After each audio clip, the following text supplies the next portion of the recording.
when you're trying to yeah. get through, so It's easier I grew up poor, and I've met a lot of homeless people the last year. It's easier when you can relate. Right. So you're like the average person who doesn't, like, they just want to ignore the problem, like walk by homeless people, they just like yeah, for sure. Yeah. they don't want to, I don't know, they're afraid of something. Mind, We don't want to believe, you don't want to believe humanity is, and like abandon that's people. The negative action is to turn your back on people that are crying out for help. Like it took me and my ex right there. Yeah, dude, I had to, like, honestly, with breaking meth addiction, a lot of it is like, you have like meth-induced psychosis.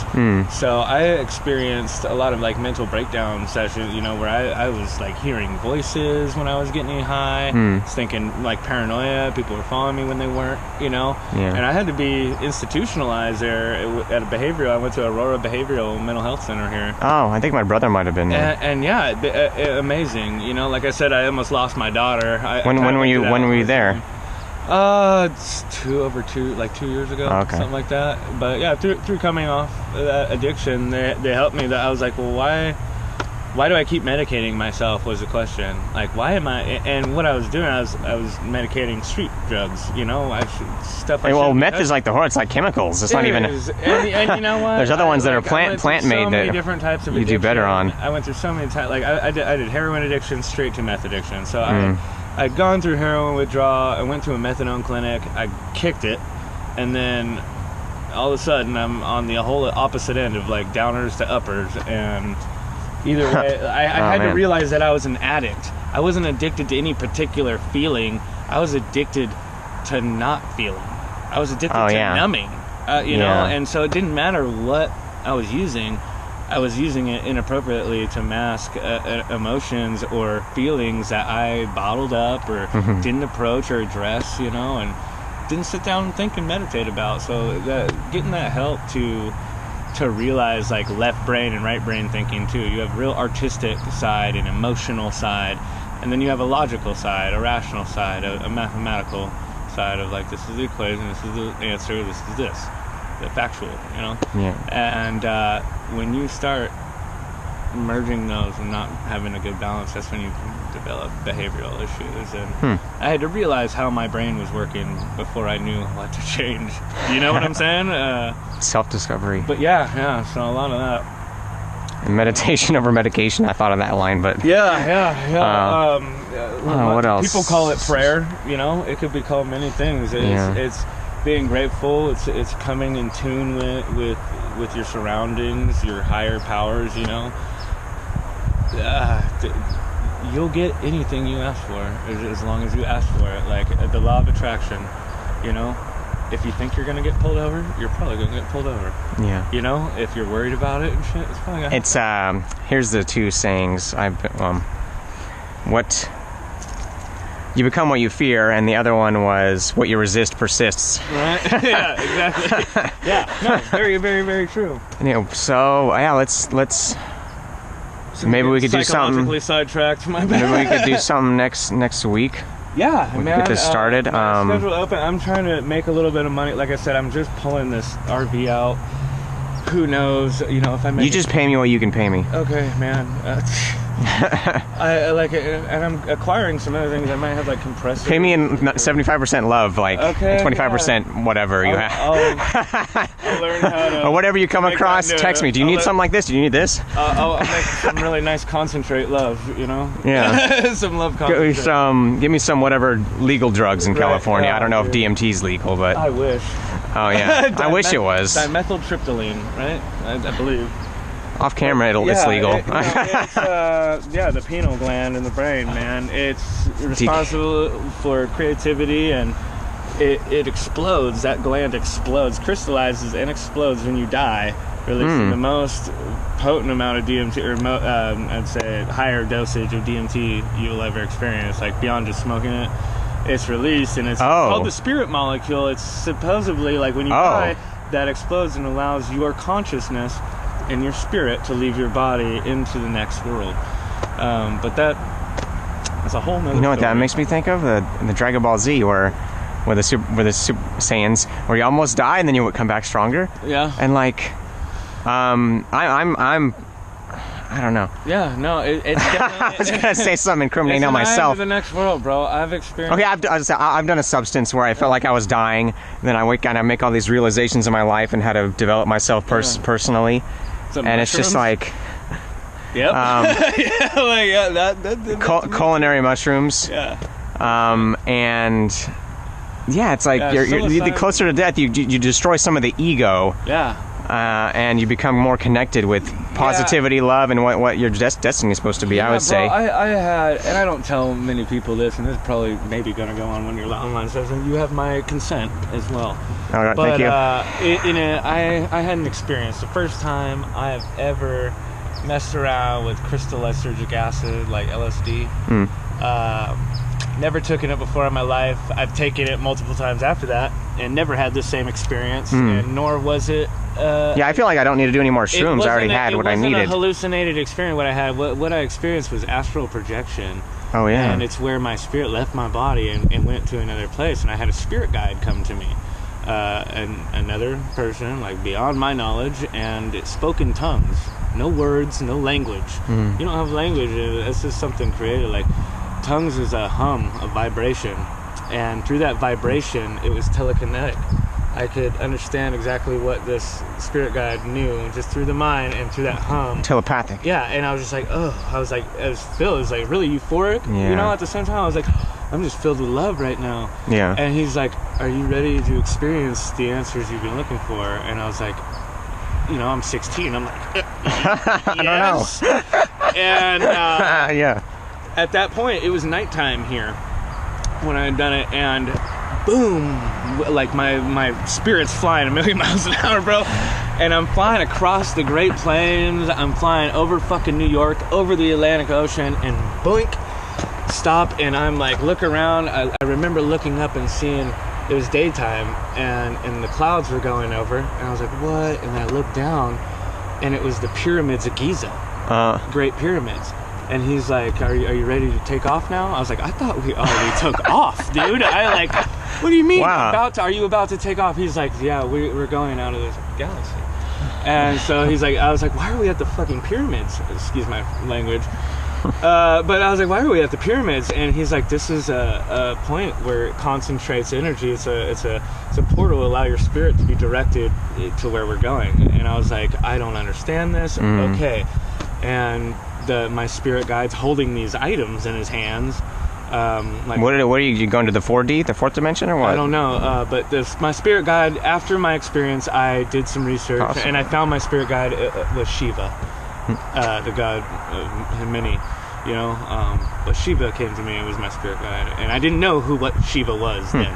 I was not familiar with it. I saw Shiva in a window walking by like a Buddhist, and I was like, what the fuck? I've seen that before. Who is this? And like, that's the god Shiva. I was like, what? Yeah, I was like, this came to me. He's like, oh my gosh, and like, and he, dude, this god brought me to this place, bro. Where have you ever heard of like? And there's names for it. I had to research this, but I had to describe what. Let me sit in, because so I don't get the wind is like chilling me. What is it? What is it? Describe this to someone that knew what I was talking about. I had to be told what I'm telling someone. You know, I didn't know what I experienced until someone told me what I experienced. And boom, so we blast out of the pyramids. I'm surrounded by rainbow light, and boink, I'm like, again, I'm floating weightlessness in darkness and like outer space, you know. I was like, where the hell am I? I couldn't see my spirit guide anymore. Interstellar. Yeah, I couldn't see him anymore, but I could feel him talking to me and everything, like an echo, like, there's like a little one star, bro, and I floated up to this one star, and it turned out the star was like a sphere of many lines wrapped around, like money, you know, has many lines making the image and stuff. Yeah, it's sacred geometry, like lines. It was a perfect sphere, and he told me to go up and pluck any one of those strings, and like a guitar string, like boom, and a fucking image came up of a war between some other humanoids that I've never seen before or nothing. I was like, what the fuck is this, dude? And it showed me this image. He's like, what? I'm like, what is this? He's like, anything that's ever happened in all time, galaxies everywhere, is all recorded and resonated here. This is a memory bank. like a library. Anything you ever want to know is right here. Gosh. I was like, what the hell? I learned that it's the Akashic Records. Akashic Records, yeah. So I saw the Akashic Records is what I learned. I saw it. And he's like, son, I have a great journey like ahead of you. I have many great things for you in store. You have to go back now. And boom, I was like, no!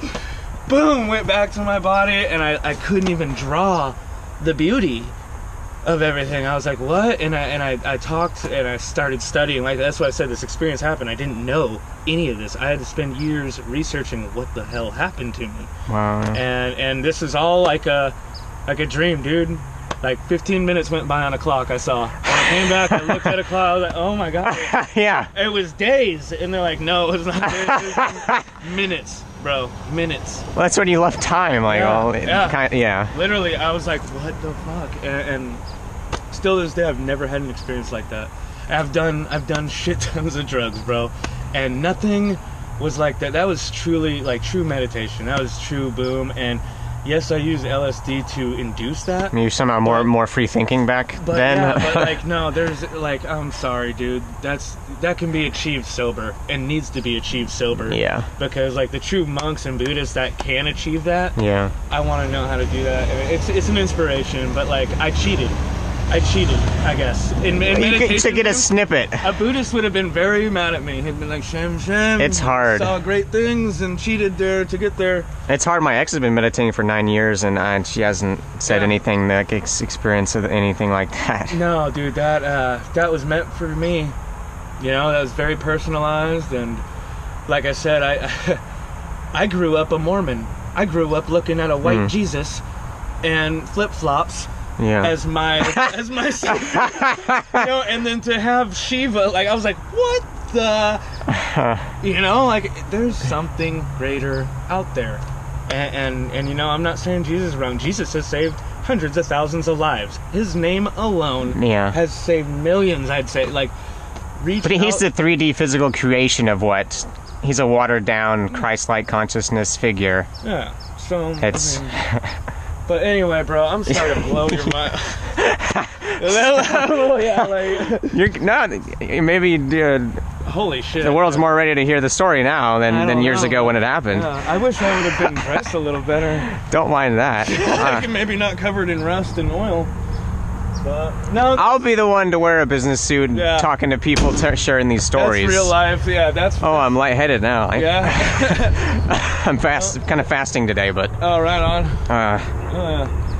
People are going to love that. Yeah, we'll do some next week, I think, as long as I have time. Otherwise, you know, the week after that, we'll definitely do. No worries. I got panels laying around that'll be probably the right size. Just if you give me the dimensions back and forth, and then, you know, width and length. Hell yeah, dude. Absolutely. Yeah, I'll get up there with the tape measure.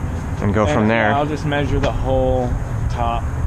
Depending on how much... With a square, wherever there's space, you know. The panels that'll fit will tell me how much batteries we need and what kind of controller and everything. For sure. The setup. Yeah, we'll do away with that plastic dome and get something else. And, you know, I'm taking it, you're going to set it up on a frame. Put a fan here if you want it out the side, hopefully. No Well, there's a spot. Maybe we can find someone to help me with the any kind of fabrication part of it. There's like another spot right here. Oh wow, what's that for? That looks like a fan. It just goes in. It just goes into the closet. Just put a fan there. Yeah. I mean that one. Yeah. Yeah, but and everything. All in all, it runs. I just need to time it. I was gonna like peel this remaining crap off, and then it's been bonded right here.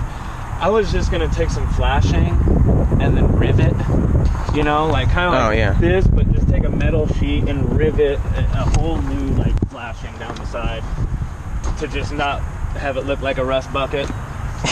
And then I was gonna paint it to like seal it, paint it. And, I mean, if I post the video, maybe someone will volunteer to help or something. Maybe, bro. Like I'm doing this as this is gonna be my lifestyle. I'm recording. Dude, yeah, having vines and stuff, like little reach outs or. Oh, just vines. I thought they stopped their site or sold it to a company or something. Yeah. Well, I'll figure it out. No, it was like I got to figure out how much. Viceland. I saw like. Viceland was the other one where they were doing some deep stuff, like going into North Korea. things like that. This will be my land, whatever name I want to use for it. It's gonna be my. No, that's great, dude. Keep going. What name should I call you on the camera? You want to use your name? Oh yeah, my name's Neeman Hammer. Neeman Hammer. I'm a real person, and yes. You know, I'm a. Some people are afraid. It's my real people are name, afraid to go. And people are afraid of the truth. I've made mistakes. I'll continue to, but all I can do is like do my best day by day to be a better person. You know, and like I said, dude, I've had a bunch of people wrong me too, and forgiveness is the biggest thing. And yeah. Forgive others. Yeah. Goddamn, without that, I'd still be crazy, you know.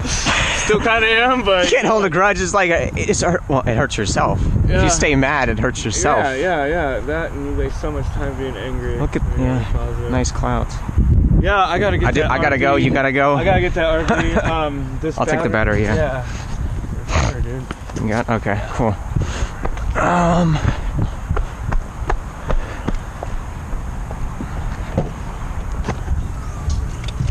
Oh, this thing is butt fuck heavy.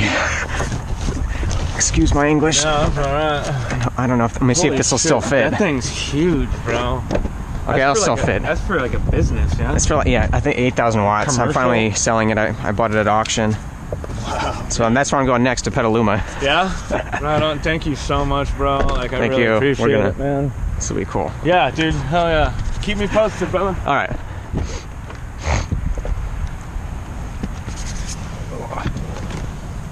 All right.